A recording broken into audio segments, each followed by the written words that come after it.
Alexandria Hollett, welcome to Another Education is Possible. Thanks for being here. I'm so happy to be here. Yeah, Thanks it's for great to making see time for you. me.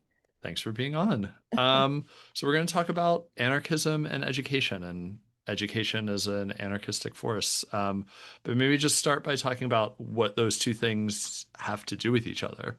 Like, what is anarchism as it relates to education? This is a really great question. I kind of want to define education first because I'm sure your listeners are very savvy about the difference between, for example, education and schooling. But just so that we set the terms right from the start, I will share the sentiments of many anarchists and abolitionists that there is a real distinction that we need to make between the experience of education and the process of schooling, which is what most people, this latter point of schooling is what most people, I think, have experience with themselves. When we talk about education and we're trying to link it to anarchism in some way, we really need to, I think, set the terms around education being a process of developing, critical thinking skills, engaging with diverse perspectives and diverse communities, deliberating about critical societal issues, seeking to enable the highest potential for human flourishing while maintaining a focus on the common good so that the individual doesn't rise above the collective and the collective doesn't unduly subjugate the individual. And if we're thinking about those things, if we're thinking about education in that way, then education and anarchism are really symbiotic and mutually reinforcing and kind of mutually constituting concepts. And unfortunately, a lot of people's experience in quote unquote education is not going to be what I just described. A lot of people's experience in education is going to be more aligned with this notion of learning how to perform a particular way of being in society. And because of that, I think there a lot of people's conceptions of and looking back at their own K to 12 experiences or post-secondary experiences might be fraught or filled with experiences of being subjugated, being subordinated, having a lot of thick bureaucracy that they have to contend with, and also being kind of buried under the weight of hierarchy itself. And anarchism stands, against all of that. And anarchists really believe that education is fundamental to any kind of social change. Lucy Parsons famously stated, and I'll try to paraphrase, she famously stated that anarchists know that education precedes any great social transformation, which is why anarchists don't go around begging for votes. They're not doing political campaigning or electoralism. They are trying to develop free thinking people in a particular community or society. And she sees anarchism and education as this kind of linear process where education, again, is like foregrounded here, and then we can get to this end of revolution, this horizon that we're orienting ourselves toward. Other anarchists believe that education itself is a form of revolution or that it has to constantly be ongoing. There's no fixed point that you can get to where you just sort of like, wash your hands of education and it stops forever. Really committing to a life of being a thinking person, being a feeling person. And education from an anarchist viewpoint can take place in a variety of spaces. It's as impactful if you're being educated by the forest as you are being educated on the shop floor. And there's potential for this kind of transformation and impact also within a brick and mortar traditional kind of schoolhouse. Maybe we could dig a bit more into that. I don't want to create a binary. I think you're careful to tease out that education and school aren't the same thing, but could we look a little bit more maybe at what you might call everyday anarchism as it relates to education? You talked about studying and learning on the shop floor. I always think of anarchism as something that happens in non-formal study groups. I Mm-hmm. think there are ways that everyday anarchism is taken up as a educational praxis. And then maybe as a separate question, we could after that go into how that relates to schooling. But let's maybe stay outside the school doors just for a moment longer. Yeah, I think that people's experiences of anarchism are more apparent in their lives than they might realize. And when you have something that's happening in your life where you need to make a decision and you're not appealing to an institution You're not appealing to a position in a person in a position of power, rather. You are able to think about what you want and need and act upon that with any kind of agency. And then to also, in other experiences or places, work with the people around you to make collective decisions in directly democratic ways. Those are anarchist experiences, kind of fundamentally at a base level. And that kind of stuff happens pretty easily all around us all the time. And I think that that's the natural, to the extent that anything is natural, I'm putting natural in quotation marks, it's the natural orientation or inclination that people have to try and solve their own problems, to make decisions for themselves without appealing to a government or, again, a person who's in an authority position over them to be able to make those choices. And I also think that most people are pretty interested in automatically thinking about, or at least staying with the idea that they don't want to really cause harm to other people. And maybe this is a little Pollyannish given the society that we have where capitalism and individualism are so entrenched in everything that we do. But I think that when people are prompted to consider others, they do so and really gravitate toward making sure that the things that are good for them are also good for the community writ large, whatever community we might be, talking about. But these experiences, as I mentioned, of, yeah, going to the shop floor, learning from life itself, are probably going to be the best examples of anarchism in practice that people, again, I would argue, experience a lot more frequently than what they might realize. We're both in teacher education, hopefully supporting public schools, fighting for Hmm. public schools. But I think we're on the same side here where everything you're describing is anti-school, right? It's the foundations of what you just shared are against the hierarchy and individuating practice of grading, Hmm. the way not to be anti-teacher, but the way that teachers are imbricated with this kind of arbitrary authority. Right? You can only learn when the teacher tells you what to do and shows Right. you how to do it. But it seems like you're saying that anarchism also has a place in school. And I have a bunch of questions related to that, but I'd be interested in hearing more about what does anarchist schooling look like? Yeah, this is a great question, and I'm going to try my best to answer by not doing the binary thing, but it's proving difficult for me right now because there are two camps that we are talking about. And then there's, of course, lots of middle ground and gray area and other conceptions. But I would say the two dominant tendencies when thinking about anarchism in education is that there is a group of folks who might say that anarchism is best practice outside of contemporary schooling, contemporary K to 12 education in the so-called United States, for example, that we need free schools, that we need to be part of the unschooling movement potentially, that we need to form these separate spaces, and that we need to really focus on life education and thinking about how we can create knowledge together, that we have these epistemologies that come from the lived experiences we have, and that also theory matters greatly. We're not putting that to the side, but that it's not found in these kind of structured, rigid spaces that we call schools. So there's that kind of belief. And then there's the other approach that says anarchism can happen anywhere. And it can even happen in state sanctioned or state run institutions like schools, even though it's much more difficult to have a pure anarchism in those places because we're constantly negotiating and confronting the structures that exist. And so in those spaces, there are a couple of different things that we might consider. We might consider the curriculum itself.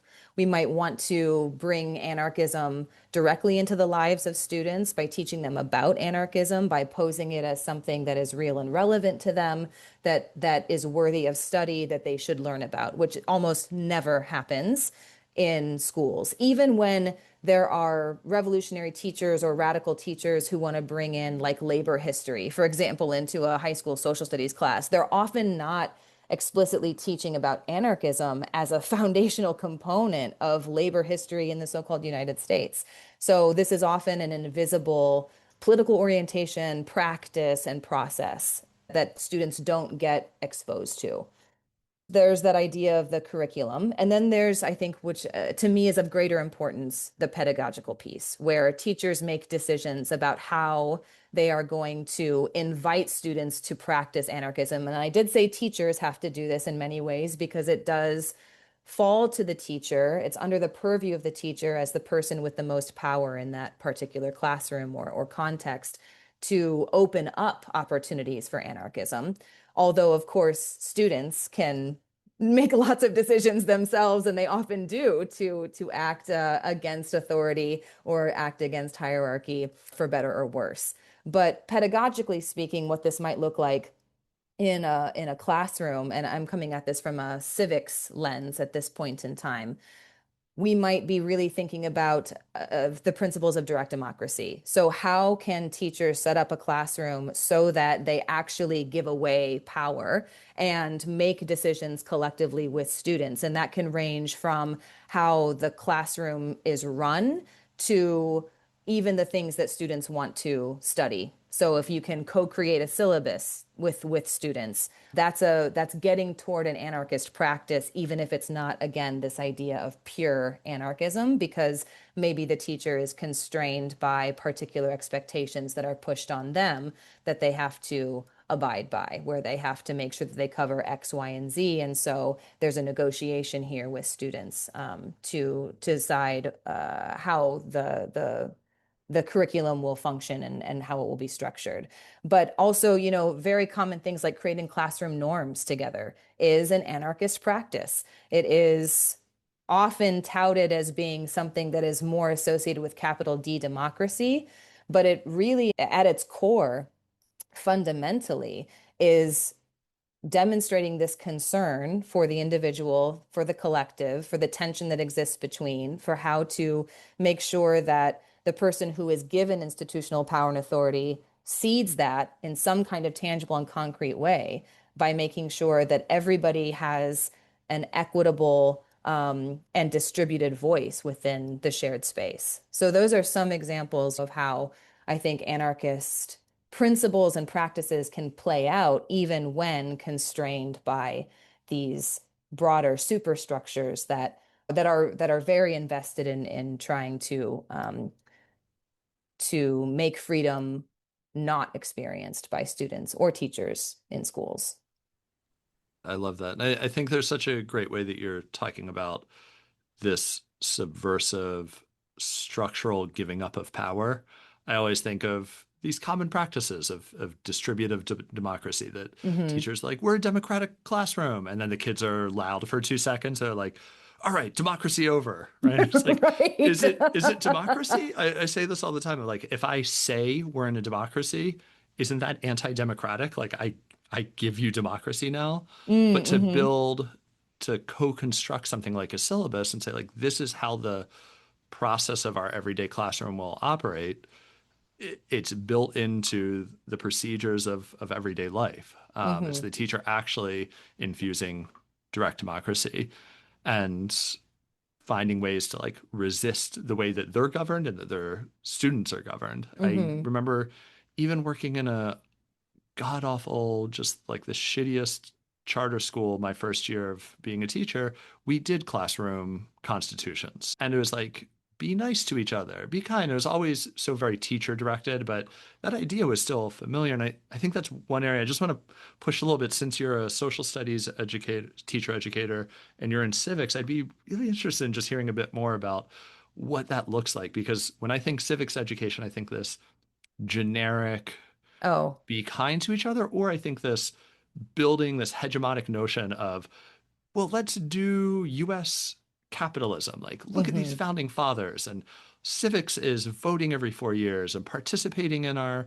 totally functioning, not settler colonial state, but good old US democracy and making the world better. What would an anarchist civics in a public school in the so-called US look like? Well, it would look dangerous for sure, because this is not a practice that is going to exist in any way in support of the state. And the guiding premise, as you rightly noted, of civic education in the so-called United States is is predicated on several interrelated premises associated with the fact that nation states are the incontestable and desirable arbiters of everyday life, that and then also that democracies are the best form of governance that you can have for a nation state, and then of course that the United States is the best nation state of all. And these are mutually reinforcing ideas that are intended to develop affinity for the nation state in some way, either as a critical, like a critical patriotism, where it's like, oh, we did bad shit in the past, but we're always moving in this linear progression toward better justice-oriented values, which of course is complete and total bullshit. Or it's the uncritical patriotism where it says the United States has never done anything wrong and we're always defending democracy around the world. So civics as a concept, as a practice in public education, is something that has to be challenged from its very principles, from its guiding premises. And there are, ways to do that by, I think, really emphasizing history from below and tying history and civics together and asking students to think outside of electoralism and outside of the laws, rules, constitutional processes that are so routinely and rigorously enforced in civics classrooms. And a lot of what that's going to look like in terms of a practice is getting students to organize themselves.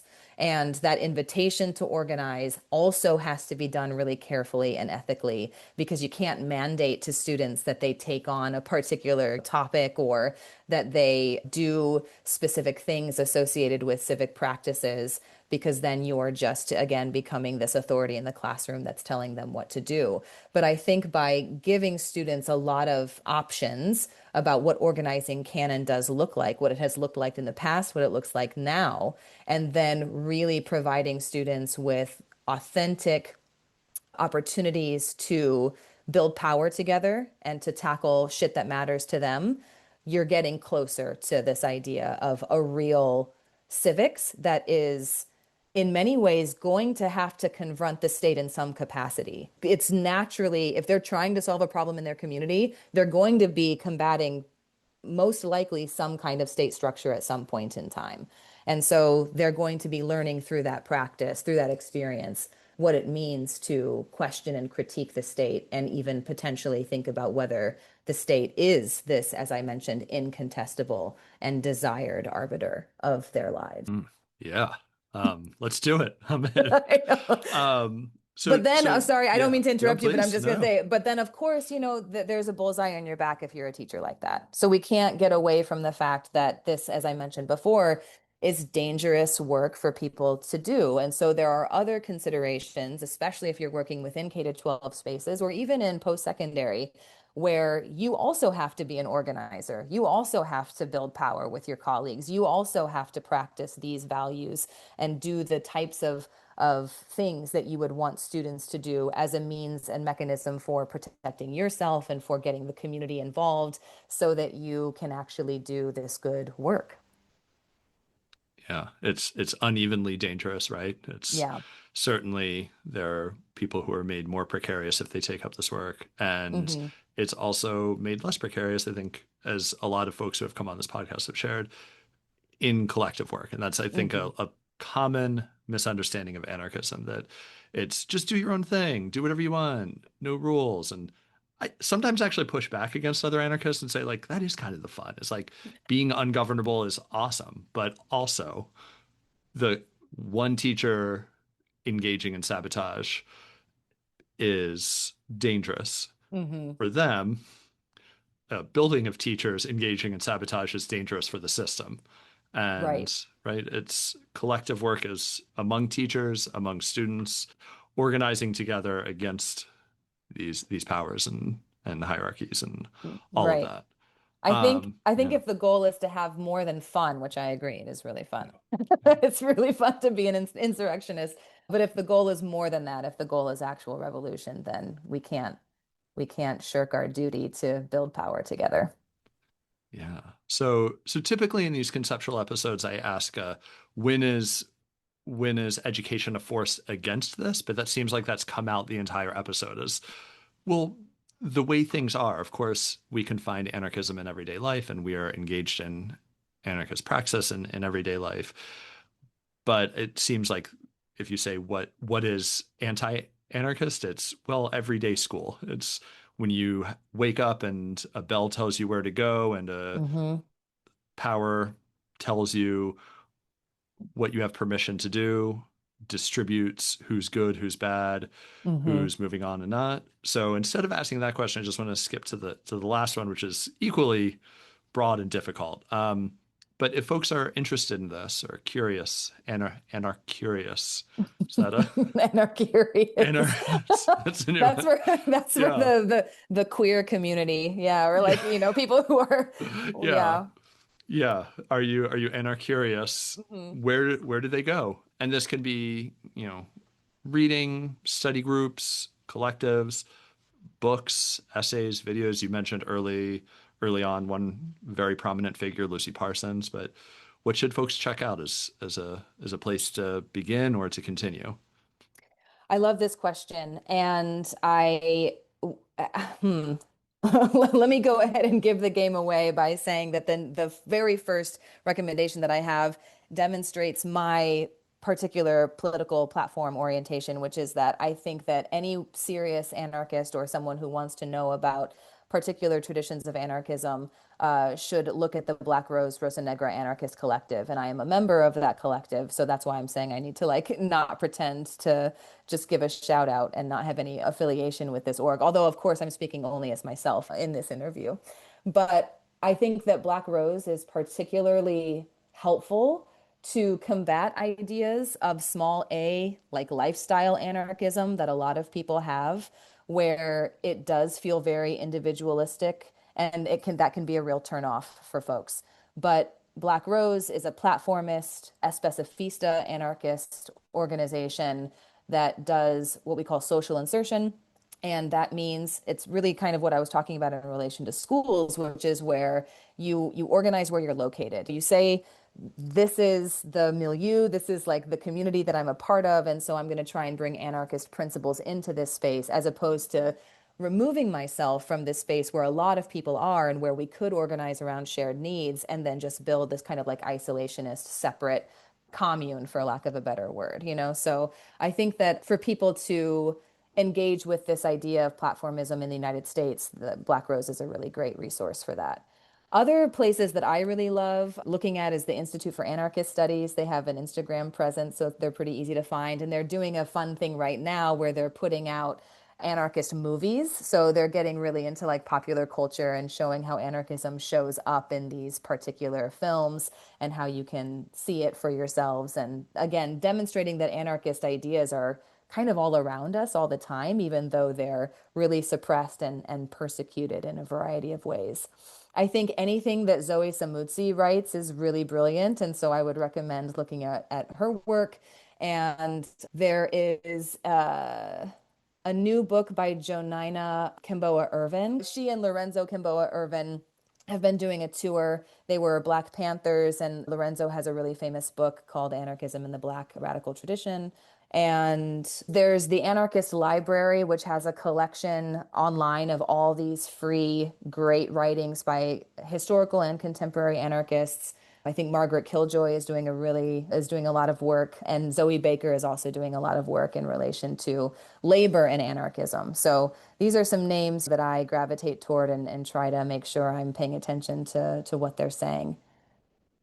Oh, and there are lots of internationalist anarchist organizations that I might recommend. There's a collective of Sudanese anarchists who have been very active during the last 2 years that I have known about them, and I'm sure they go farther back than that, but they are really doing a lot to elevate anarchism within Sudan and doing that during genocide and during such a horrible war that is occurring, and in those conditions is really it has made a big impression on me, and I think that everyone needs to hear what they have to say and learn from them. Awesome. Any schools? Any schools? Um, it's not an anarchist school, but I always recommend people check out Highlander. And I think that Got there are, there it oh, is. hell yeah. There's Miles Horton right here. Yeah, unfortunately, I don't have great recommendations for schools. Maybe you do, and this would be a great time for you to throw some ideas out there. Yeah. But I mean, school is a complex word, but the title of this podcast comes from the Zapatista notion of another of world as course, possible. I hmm think there's a contestation around what the free schools are. hmm I think those would be interesting to explore. Some are a little bit more of that lifestyle anarchism, it seems like, and some hmm take up the political work of really challenging capitalist structures in a collective anti-authoritarian way. Um, it's hard because anarchism is often seen as this historical thing and not something of the present, at least Right. where we are in the United States. Um, I always turn to, he's in the news a lot lately, but Mark Bray writing about the modern school in Of Spain, course. and um, yeah, Yeah. yeah, There's a book I think by David Hargreaves as well. kind Beyond of. Schooling, I think it's called. Yeah, Um, it's comprehensive. I was going to say is that I was so grateful you brought up popular education, or the Zapatistas rather, because I had meant to talk about popular education. And there's something that we have as a way of orienting ourselves in Black Rose, where we say, no one knows everything. Together, we know a lot. And that's, I think, a riff off of or a spin off of a popular Zapatista phrase and ethos when it comes to education and how we build knowledge together and create those shared experiences.